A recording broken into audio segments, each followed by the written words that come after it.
Toilet clean గా ఉన్నాయని మీరు అనుకుంటున్నారా? అయితే క్రిములు ఎటువంటి హాని కలిగిస్తాయో ఆలోచించారా? ఎందుకంటే మన కంటికి కనిపించిన ఎన్నో క్రిములు ఉంటాయి.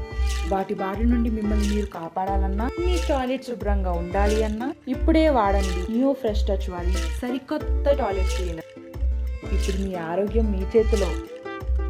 దర్శకుడు రామ్ గోపాల్ వర్మ విషయంలో చట్టపరంగా ముందుకు వెళుతున్నామని AP fibre net chairman GV Reddy చెప్పారు. ఆర్జీవీకి 15 రోజుల సమయం ఇచ్చామన్నారు. ఈ విషయంలో చట్టపరంగా ముందుకు వెళతామే తప్ప గత ప్రభుత్వం మాదిరి కక్షపూరిత కేసు పెట్టబోమని జీవీ రెడ్డి వివరించారు.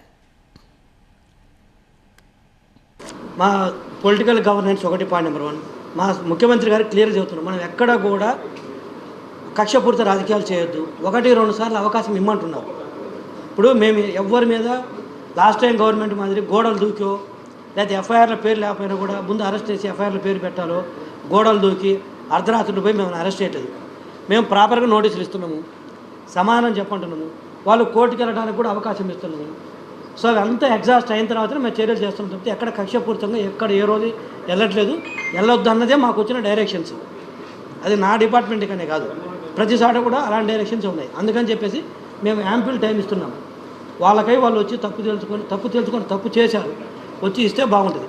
అయినా కూడా మేము కావాల్సినంత టైం ఇస్తున్నాం. ఆ సమయాన్ని కూడా వాళ్ళు వినియోగించుకొని రెస్పాండ్ కావాలి. డెఫినెట్గా will take action. And mean to say take action అంటే లేక చట్టపరంగా ఏం చర్యలు చేపట్టాలి అవన్నీ చేపడతాం. ఎఫ్ఐఆర్ ఫైల్ చేయడం కావచ్చు, మిగతా అన్నీ కూడా చేస్తాం. సో లేట్ అవుతుంది కాబట్టి మేము చేయట్లేదు అనుకో ఆపేసామనుకోవద్దు. ఓన్లీ థింగ్ ఏంటంటే కక్షపూరితంగా వెళ్ళకూడదు. మనం వాళ్ళ రాజ్యాంగపరంగా వాళ్ళకి కొన్ని హక్కులు ఉంటాయి కాబట్టి వాటిని గౌరవిస్తూ వాళ్ళకి ఇవ్వాల్సిన టైం వాళ్ళకి ఇస్తున్నాం.